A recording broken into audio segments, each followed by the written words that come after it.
हमारा संविधान इंसाफ, उम्मीद, अभिव्यक्ति और आकांक्षा की वो ज्योत है जो हर हिंदुस्तानी के दिल में जलती है। अध्यक्ष महोदय, इस ज्योत ने हर एक भारतीय को ये पहचानने की शक्ति दी कि उसे न्याय मिलने का अधिकार है, कि उसमें अपने अधिकारों के लिए आवाज़ उठाने की क्षमता है, कि जब वो आवाज़ उठाएगा तो सत्ता को उसके सामने झुकना पड़ेगा। इस संविधान ने हर एक देशवासी को ये अधिकार दिया कि वो सरकार बना भी सकता है और सरकार बदल भी सकता है। ये ज्योत जो हर हिंदुस्तानी के दिल में जलती है, उसने हर हिंदुस्तानी को ये विश्वास दिया कि देश की संपत्ति में, देश की दौलत में, संसाधनों में उसका भी हिस्सा है, कि उसे एक सुरक्षित भविष्य की उम्मीद का अधिकार है, कि देश बनाने में भी उसकी भागीदारी है। उम्मीद और आशा की ये ज्योत मैंने देश के कोने कोने में खुद देखी है। उन्नाव में मैं एक रेप पीड़िता के घर गई, उसे जलाकर मार डाला था। वो शायद 20-21 साल की होगी। हम सब के बच्चे हैं। हम सोच सकते हैं कि अगर हमारी बेटी के साथ बार बार बलात्कार हुआ और फिर जब वो अपनी लड़ाई लड़ने के लिए गई तो उसको जलाकर मार डाला गया होता तो हम पर क्या बीतती। मैं उस बच्ची के पिता से मिली। उसके खेत जलाए गए थे, उसके भाइयों को पीटा गया था, उसके पिता को बाहर से, घर के बाहर घसीट कर मारा गया था। उस पिता ने मुझे बताया कि बेटी, मुझे न्याय चाहिए। मेरी बेटी अपने एफआईआर को दर्ज करने के लिए जब ज़िले में गई तो उसको मना किया गया। अगले ज़िले में जाना पड़ा उसे।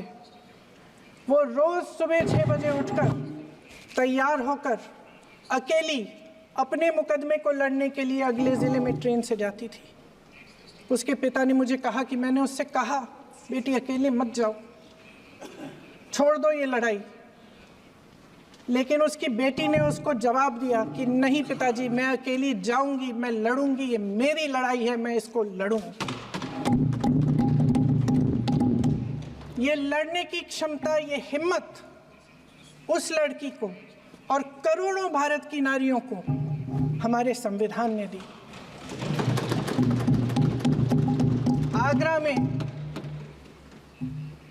मैं अरुण वाल्मीकि के घर गई। अरुण वाल्मीकि पुलिस स्टेशन में काम करता था, सफाई का काम करता था। आप सोच सकते हैं हमारी तरह उसका भी परिवार था। नई नई शादी हुई थी, 2-3 महीनों का बच्चा था। पुलिस स्टेशन में चोरी हो गई। चोरी का इल्ज़ाम उस पर लगाया गया। उसके पूरे परिवार को उठाकर पुलिस स्टेशन में ले गए। आप हंस रहे हैं, लेकिन ये गंभीर बात है। और क्या गंभीर बात। शर्म करो, शर्म। अरुण वाल्मीकि को पीट पीट के मार डाला, उसकी बीवी को पीटा, उसके पिता के नाखून निकाले, उसके पूरे परिवार को पीटा गया। जब मैं उस जवान महिला से मिलने गई जो अभी अभी विधवा हुई थी, तो उसने मुझे कहा कि दीदी, हमें सिर्फ एक चीज़ चाहिए, हमें न्याय चाहिए और हम इस न्याय के लिए लड़ते रहेंगे, चाहे कुछ भी हो जाए। ये हिम्मत उस महिला को हमारे संविधान ने दी।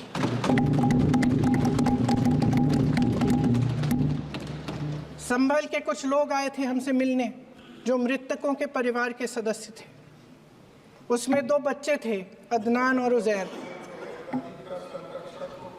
अब सुनिए, उसमें 2 बच्चे थे, अदनान और उज़ैर। एक बच्चा मेरे बच्चे की उम्र का है, दूसरा उससे छोटा 17 साल का है। दर्जी के बेटे थे। दर्जी का एक ही सपना था कि वो अपने बेटों को पढ़ाएगा लिखाएगा, एक बेटा डॉक्टर बनेगा, एक बेटा भी सफल होगा दूसरा बेटा भी अपने जीवन में सफल होगा। उनके पिताजी हर रोज़ उनको स्कूल छोड़ते थे। उस दिन भी स्कूल छोड़ने के बाद अपनी दुकान में चले गए। उन्हें पता नहीं था कि विवाद हो रहा है। उन्होंने भीड़ देखी, घर आने की कोशिश की तो पुलिस ने गोली से मार डाला। वो 17 साल का बच्चा अदनान मुझसे कहता है, वो 17 साल का बच्चा अदनान मुझसे कहता है कि मैं बड़ा होकर डॉक्टर बन के दिखाऊंगा, मैं अपने पिता का सपना साकार करूंगा।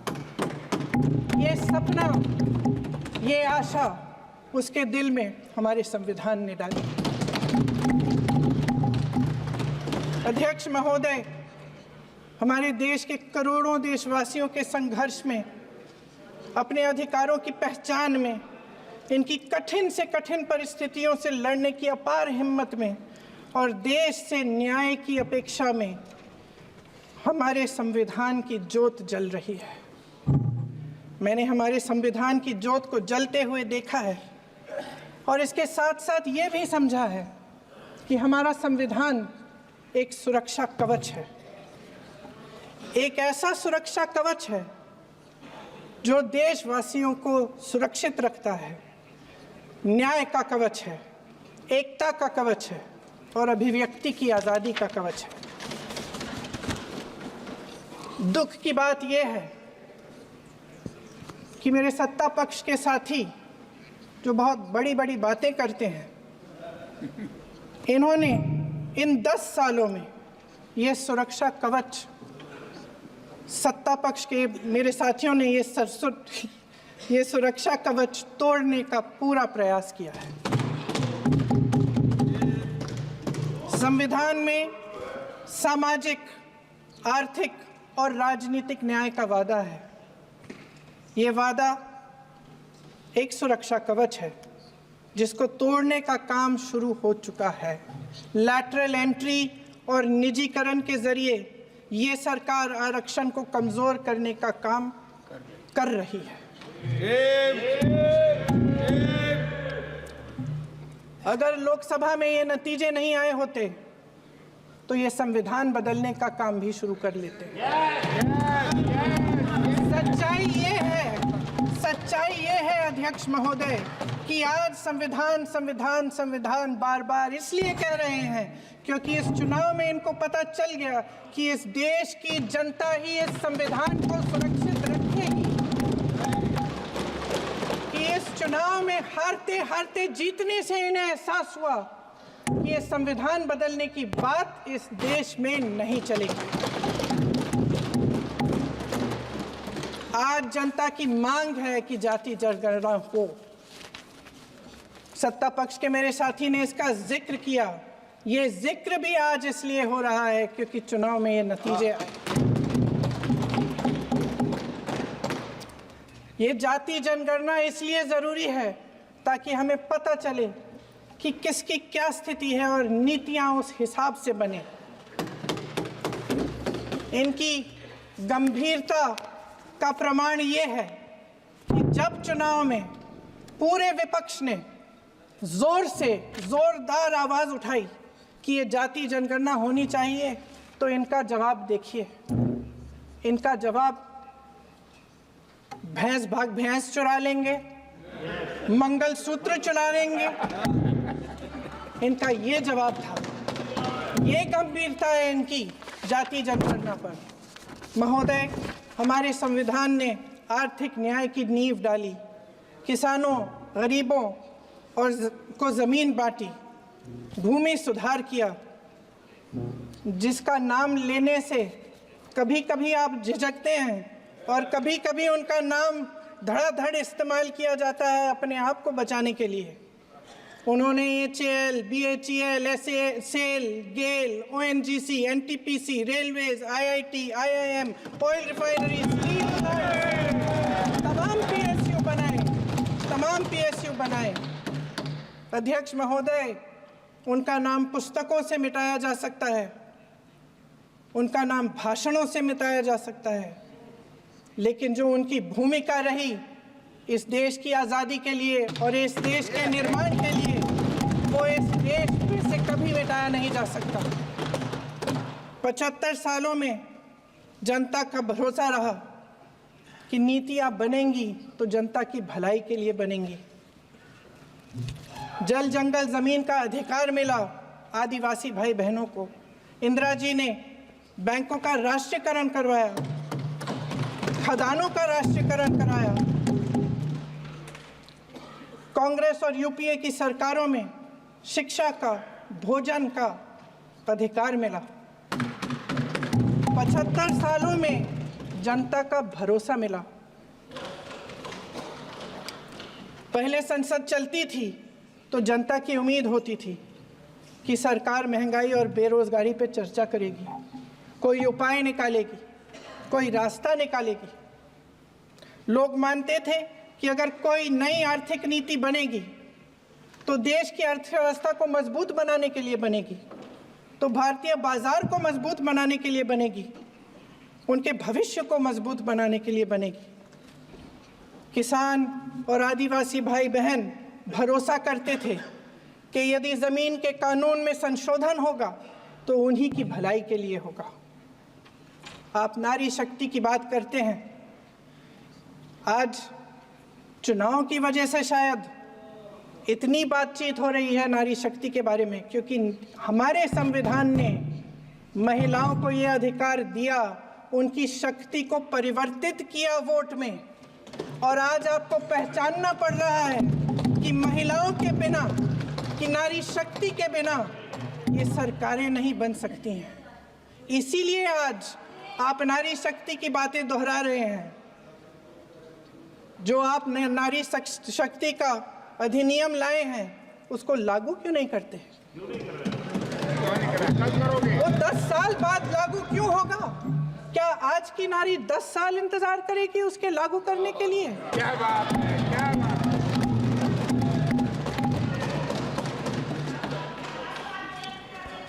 आज संसद में बैठे हुए सत्ता पक्ष के मेरे साथी ज़्यादा से ज़्यादा अतीत की बातें करते हैं।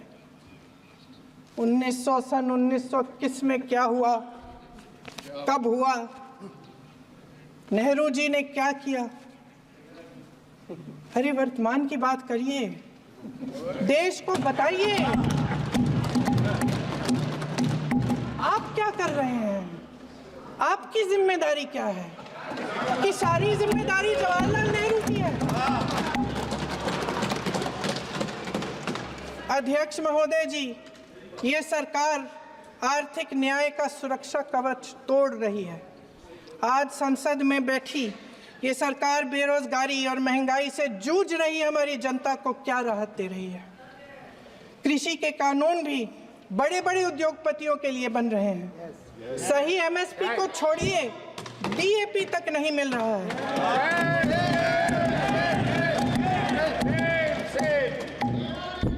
वायनाड से लेकर ललितपुर तक इस देश का किसान रो रहा है। आपदा आती है तो उसको कोई राहत नहीं मिलती। भगवान भरोसे है आज इस देश का किसान, उसको छोड़ दिया गया है। आज हिमाचल में देखिए, जितने भी कानून बने हैं वो सब बड़े बड़े उद्योगपतियों के लिए बन रहे हैं। हिमाचल में जो सेब उगता था उसके जो छोटे छोटे किसान हैं वह रो रहे हैं, क्योंकि एक व्यक्ति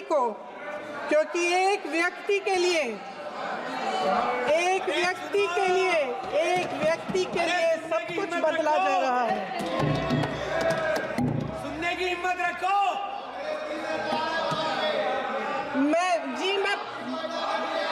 अध्यक्ष महोदय जी,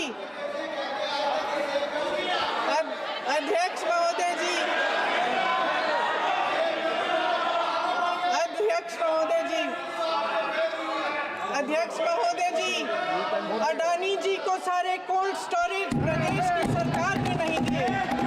अडानी जी को सारे कोल्ड स्टोरेज आपकी सरकार ने दिए। देश देख रहा है कि एक व्यक्ति को बचाने के लिए 142 करोड़ देश की जनता को नकारा जा रहा है। सारे बिजनेस, सारे संसाधन, सारी दौलत, सारे मौके एक ही व्यक्ति को सौंपे जा रहे हैं। सारे बंदरगाह, एयरपोर्ट्स, सड़कें, रेलवे का काम, कारखाने, खदानें, सरकारी कंपनियां सिर्फ एक व्यक्ति को दी जा रही है। जनता के मन में हमेशा ये विश्वास होता था कि अगर कुछ नहीं है तो संविधान हमारी सुरक्षा करेगा, मगर आज आम लोगों के बीच ये धारणा बनती चली जा रही है कि सरकार सिर्फ अडानी जी के मुनाफे के लिए चल रही है। देश में बहुत तेजी से गैर बराबरी बढ़ रही है। जो गरीब है वो और गरीब हो रहा है, जो अमीर है वो और अमीर हो रहा है। इस सरकार ने आर्थिक न्याय की भी सुरक्षा कवच तोड़ दिया है। राजनीतिक न्याय की जब बात होती है, मेरे सत्ता पक्ष के साथी आज खड़े हुए और तमाम गिनती करने लग गए कि ऐसा हुआ वैसा हुआ, 1975 में जो हुआ, तो सीख लीजिए ना, आप भी सीख लीजिए। आप भी अपनी गलतियों के लिए माफी मांग लीजिए। आप भी बैलेट पे चुनाव कर लीजिए, आप भी बैलेट पे चुनाव कर लीजिए। दूध का दूध, पानी का पानी हो जाएगा। आप राजनीतिक न्याय की बात करते हैं, सरकारों को पैसों के बल पर गिरा देते हैं।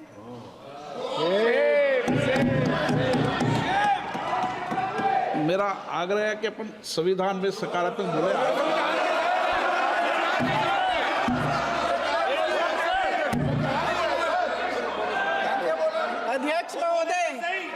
अध्यक्ष महोदय, सत्ता पक्ष के हमारे साथी ने एक उदाहरण दिया उत्तर प्रदेश की सरकार का, तो मैं भी एक उदाहरण दे देती हूँ महाराष्ट्र की सरकार का। मैं भी एक उदाहरण दे देती हूँ हिमाचल की सरकार को तोड़ने की कोशिश किसने की, पैसों के बल पे की, गोवा की सरकार। तमाम उदाहरण है। राजस्थान की क्या ये सरकारें जनता ने नहीं चुनी थी? क्या संविधान इन पर लागू नहीं था? पूरी देश की जनता जानती है कि इनका, हंसती है, जानती है कि इनके यहाँ तो वॉशिंग मशीन है।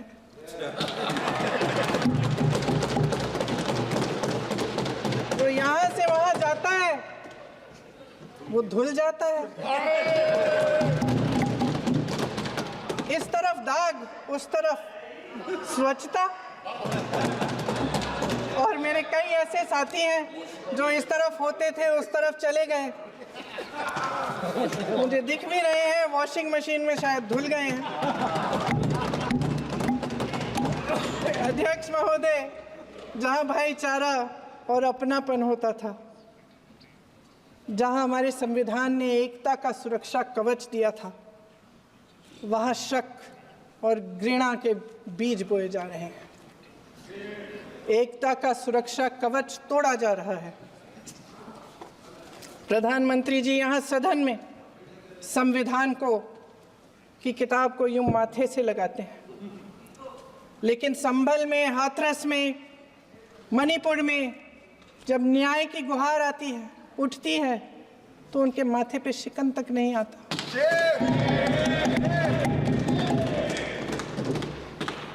शायद समझ नहीं पाए हैं कि भारत का संविधान संघ का विधान नहीं है।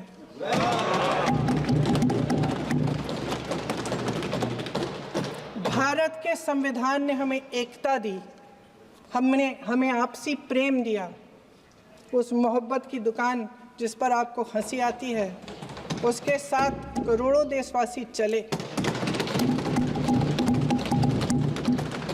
करोड़ों देशवासियों के दिल में एक दूसरे के लिए प्रेम है, घृणा नहीं है।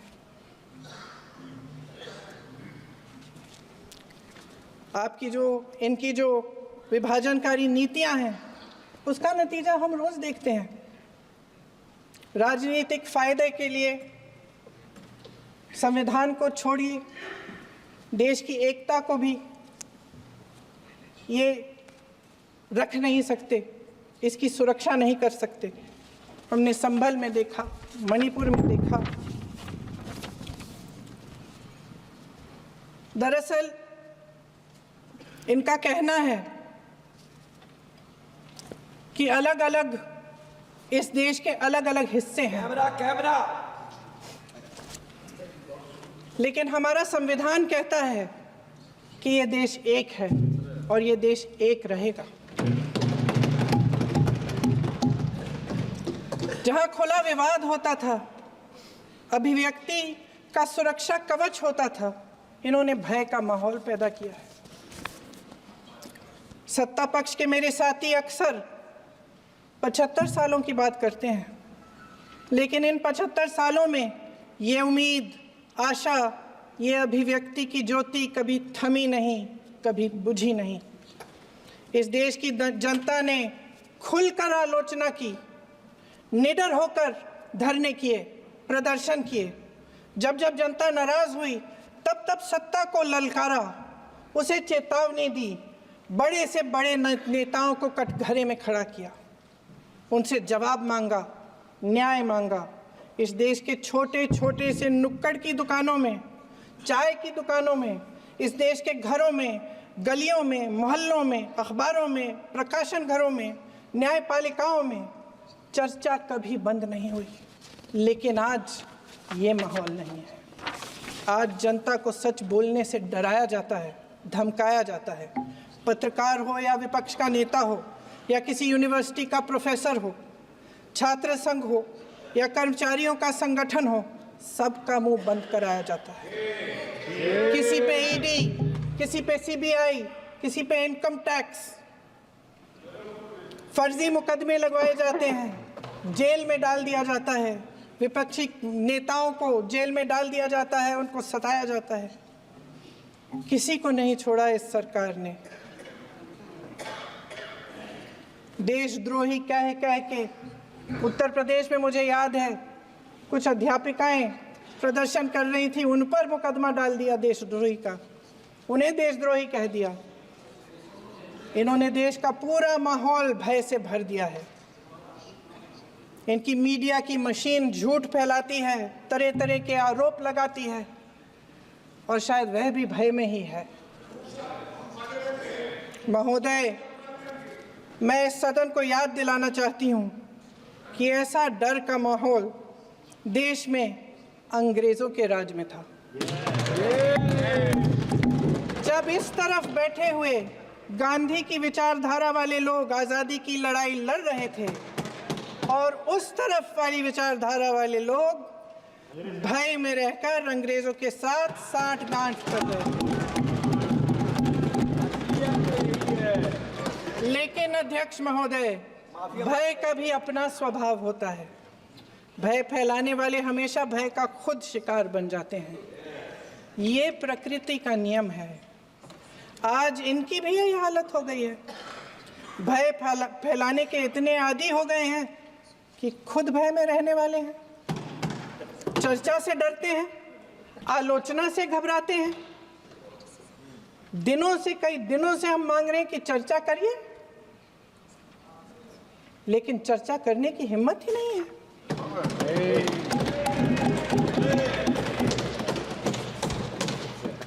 एक कहानी होती थी अध्यक्ष महोदय, शायद बचपन में आपने भी सुनी होगी। राजा भेष बदलकर बाजार में आलोचना सुनने जाता था।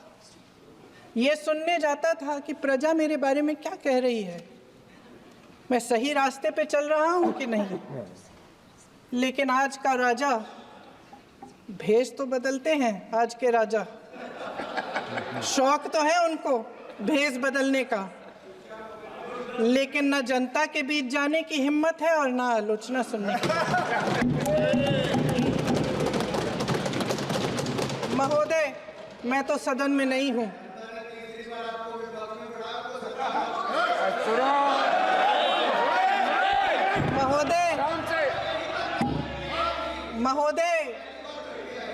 महोदय, जनता में बहुत विवेक है, ये सही है।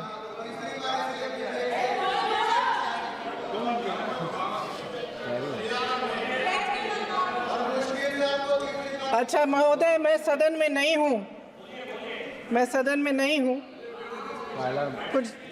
हाँ ठीक है, मैं सदन में नहीं हूँ, मात्र 15 दिनों से आ रही हूँ, लेकिन मुझे ताज्जुब होता है कि इन 15 दिनों में इतनी बड़े बड़े इश्यूज हैं, इतनी बड़ी बड़ी बातें हैं, प्रधानमंत्री जी मात्र एक दिन के लिए शायद 10 मिनट के लिए दिखे हैं सभा। बात यह है अध्यक्ष महोदय जी कि ये देश भय से नहीं, साहस और संघर्ष से बना है। इसको बनाने वाले देश के किसान, जवान, देश के करोड़ों मजदूर और गरीब जनता है। संविधान इनको साहस देता है। मेहनती मिडिल क्लास है और इस देश के जो करोड़ों देशवासी हैं, जो रोजाना भयंकर परिस्थितियों का सामना करते हैं, उनको साहस देता है। वायनाड में जो आपदा आई, उसमें एक छोटा लड़का था 17 साल का। 6 घंटों के लिए उसने अपनी माँ को बचाने की कोशिश की। 6 घंटों के लिए आप सोच सकते हैं कि अगर नदी की धारा बह रही है, नाराज है, आप अपनी माँ को पकड़े हो, 6 घंटों के लिए पकड़े रखते हो कि मेरी माँ बच जाएगी, और अंत में वो माँ भी बह जाती है।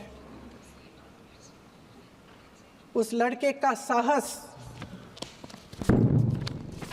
उन महिलाओं का साहस जो पीड़ित हैं लेकिन फिर भी अपनी लड़ाई लड़ रहे हैं, उन संभल के बच्चों का साहस जिनके पिताजी अभी अभी गुजर गए लेकिन फिर भी उनके सपनों को साकार करने की हिम्मत है, उनका साहस है। वो साहस से संविधान ने दिया है।